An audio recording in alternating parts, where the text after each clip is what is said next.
స్వాతంత్రం పూర్వమే ఈ రామ మందిరం నిర్మాణం కావాల్సి ఉంది. కానీ ఢిల్లీలో పటిష్టమైన ప్రభుత్వం లేకపోవడం వల్ల అది సాధ్యం కాలేదు. మీరందరూ కూడా ఏమనుకుంటున్నారు? మోదీయే ఈ బ్రహ్మమైనటువంటి మందిరం కట్టారని మీరు అనుకుంటున్నారు. కాదు, మీరందరూ కూడా వేసిన ప్రతి ఓటు వల్ల ఒక పటిష్టమైనటువంటి ఒక సమర్థమైనటువంటి ప్రభుత్వం ఏర్పడడం వల్లనే ఈ మందిరం సాధ్యమైంది. మీ యొక్క సహకారంతోనే ఈ మందిరం నిర్మాణమైంది. అందుకనే మీరు వేసే ప్రతి ఓటు మీ కలలను సాకారం చేయడానికి మేము ఉపయోగపడతాము తప్పితే మీ కలలు సాకారం చేయడానికి మీ కలను కూడా నిజం కావాలంటే మా జీవితం అంతా కూడా ఈ దేశం కోసం దారపోశాము. కాబట్టి కాంగ్రెస్ ఏనాడు కూడా ఈ దేశం కోసం కాదు, ప్రతి ఓటు బ్యాంకు రాజకీయాలకు పాల్పడుతూ ఓటు కోసం పట్టపిస్తుంది తప్పితే మెజార్టీ ప్రజల యొక్క విశ్వాసాలకు భంగం కలిగే విధంగా ఏ రకమైనటువంటి ఓటు బ్యాంకు రాజకీయాలకు పాల్పడుతుందో ఇవాళ మనం తెలంగాణలో హైదరాబాద్ లో చూస్తున్నాము. మన పండుగలు నిర్వహించుకోవాలంటే అనేక ఆంక్షలు, మన పండుగలు జరుపుకోవాలంటే అనేకమైన షరతులు. చివరికి హైదరాబాద్ లో భవ్యమైనటువంటి శ్రీరామ నవమి శోభయాత్ర జరపాలంటే కూడా ఈ ప్రభుత్వము ఎన్ని ఆంక్షలు విధించిందో, ఎన్ని రకాల వేధింపులకు చేసిందో కేవలము ఒక వర్గం వారి ఓట్ల కోసమనే విషయాన్ని మీరు తెలుసుకోవాల్సిగా నేను కోరుతా ఉన్నాను. साथियों, जब तेलंगाना संयुक्त आंध्र प्रदेश का हिस्सा था तब 2004 और 2009 में उस संयुक्त आंध्र ने कांग्रेस को रिकॉर्ड संख्या में एमपी एमएलए दिए थे. कांग्रेस ने यहां एससी, एसटी, बीसी की चिंता करने की जगह उनके आरक्षण पर डाका डालना शुरू कर दिया. कांग्रेस ने तब के आंध्र प्रदेश को तुष्टीकरण की प्रयोगशाला बना दिया था. कांग्रेस ने बीसी के हक का आरक्षण उठाकर मुस्लिमों को दे दिया. మిత్రులారా, ఆంధ్రప్రదేశ్ ఉమ్మడి రాష్ట్రంలో 2004-2009లో రికార్డు స్థాయిలో ఎంపీలను గెలిపించారు. కానీ ఆ కాంగ్రెస్ పార్టీ గెలిచిన తర్వాత ఎస్సీ, ఎస్టీ, ఓబీసీల హక్కులను హరించడమే కాకుండా ఏ రకంగా వాళ్ళ అధికారాలను కాలరాసిందో మీరు కల్లారా చూశారు. ఆ రోజు కాంగ్రెస్ పార్టీ ఆంధ్రప్రదేశ్ ను ఒక ప్రయోగశాలగా మార్చి ఓబీసీల హక్కులను కాలరాసి ఓబీసీలో ఉన్న వాటాలను ముస్లింల కోసం ఏ రకంగా ఆ రిజర్వేషన్ కల్పించి ఓబీసీల యొక్క హక్కులను కాలరాశారు. కాబట్టి కేవలం ముస్లింల మెప్పు కోసము బీసీలను ఏ రకంగా వాళ్ళను ఇవాళ అధికారులకు కోజాల్సారో మీరు చూస్తున్నారు. కాబట్టి మీరు ఈ కాంగ్రెస్ యొక్క ద్వంద్వ నీతితో కూడా ఆలోచన చేయాల్సిగా నేను కోరుతా ఉన్నాను.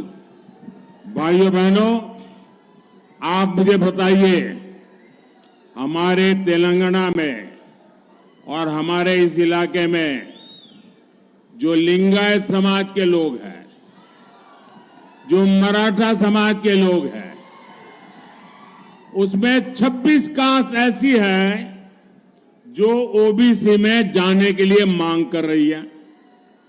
लंबे अरसे से चर्चा चल रही है. ये कांग्रेस वालों को हमारे मराठी भाई बहन या हमारे लिंगायत भाई बहन इन 26 जातियों को ओबीसी बनाना मंजूर नहीं है, लेकिन मुसलमानों को रातों रात ओबीसी बना देते हैं. మిత్రులారా, తెలంగాణలో మీరందరూ ఆలోచన చేయండి.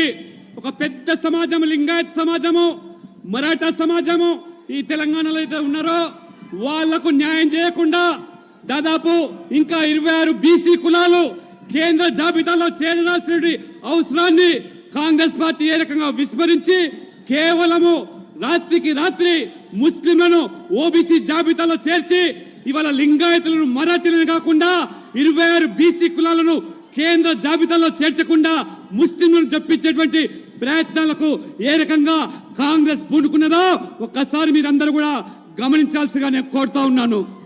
हमारा बंजारा समाज जब भी हमारे बंजारा समाज को देखें सेवालाल महाराज की हमें पुण्य स्मृति हो जाती है. आपने कभी बंजारा समाज में क्रिमिनल हुए ऐसा सुना है क्या?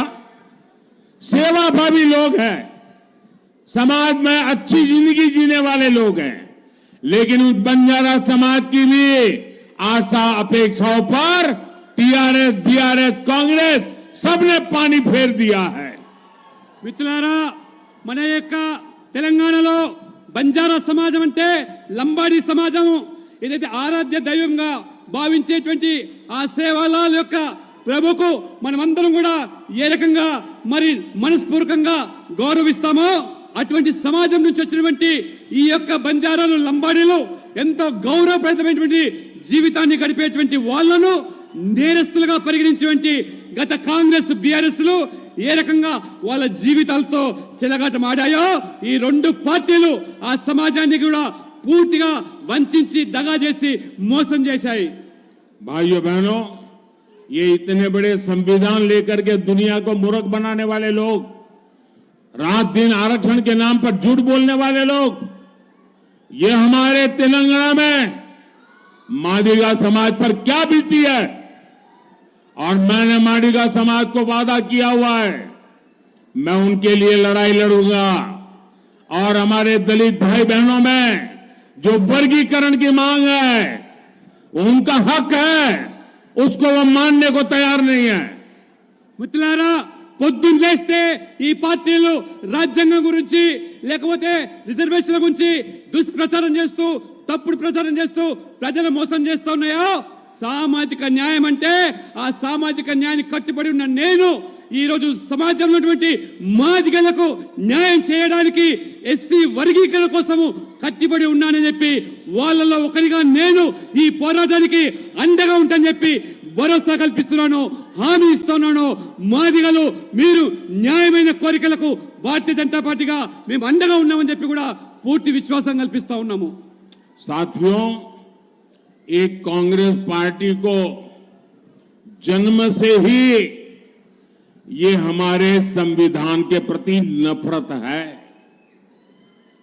जो संविधान बाबा साहब अंबेडकर ने दिया था, अगर वो संविधान की प्रत देखें, वो संविधान की प्रत देखें तो उसके ऊपर एक एक पत्ते पर रामायण महाभारत का चित्रांकन है. हमारी संस्कृति, हमारी परंपरा का चित्र है उस पर, और हमारे संविधान की, भारत की महान सांस्कृतिक विरासत के साथ उसको कड़ी रूप के जोड़ने का एक अद्भुत प्रयास था. लेकिन कांग्रेस पार्टी ने सबसे पहला काम किया, जब संविधान की वो पहली प्रत कपबोर्ड में रख दी और फिर जो संविधान देश के सामने रखा, भारत की महान संस्कृति और परंपरा की जो लिंक थी, जहां से संविधान आगे बढ़ना था, उस लिंक को तोड़ दिया. वो सारे चित्र हटा दिए और खोखा बना करके रख दिया. पहले ही दिन उन्होंने संविधान का अपमान करना शुरू कर दिया था. మిత్రులారా, కాంగ్రెస్ మొదటి నుంచి కూడా జన్మత మన రాజ్యాంగం పట్ల గాని డాక్టర్ బాబాసాహెబ్ అంబేద్కర్ పట్ల గాని ఏమాత్రం కూడా గౌరవం లేకుండా రాజ్యాంగంలో ప్రతిసారి కూడా ఏ రకంగా అవమానపరిచే విధంగా వ్యవహరించారో మనం చూస్తూ వస్తా ఉన్నాము.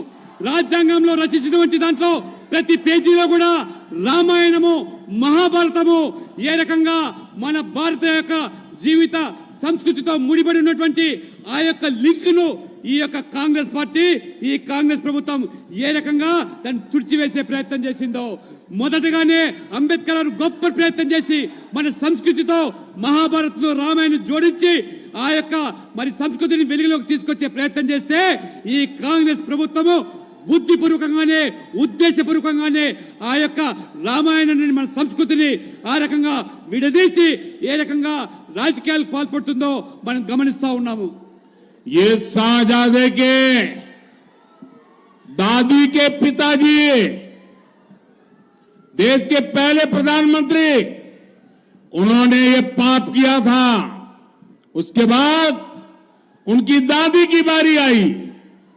उनकी दादी ने संविधान को चूर चूर कर दिया, देश में आपातकाल लगाया, देश के लोकतंत्र को ताले में बंद कर दिया, देश के लाखों लोगों को जेलों में बंद कर दिया, अखबारों को ताले लगा दिए. संविधान का घोर अपमान पहले प्रधानमंत्री उनकी दादी के पिताजी ने किया, फिर बड़ा अपमान उनकी दादी ने किया.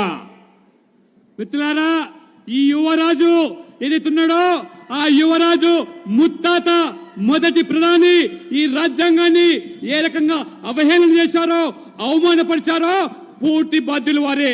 వారి తర్వాత వీరి నానమ్మ ఏ రకంగా ఆ రాజ్యాంగాన్ని ఏ రకంగా తూట్లు పరిచిందో, తమ రాజకీయ అవసరాల కోసం ఏ రకంగా రాజ్యాంగాన్ని సమయానికి మార్చివేసిందో, సమయానుబద్ధంగా ఎమర్జెన్సీని విధించి ఏ రకంగా మొత్తం రాజ్యాంగాన్ని అవమానపరచడమే కాకుండా ఏ రకంగా రాజ్యాంగాన్ని చులకన చేసినటువంటి చరిత్ర ఈ కుటుంబ సభ్యులది, ఈ యువరాజ తాత ముత్తాతలది, నానమ్మది అనే విషయాన్ని మీరు తెలుసుకోవాల్సిన కోరుతా ఉన్నాను.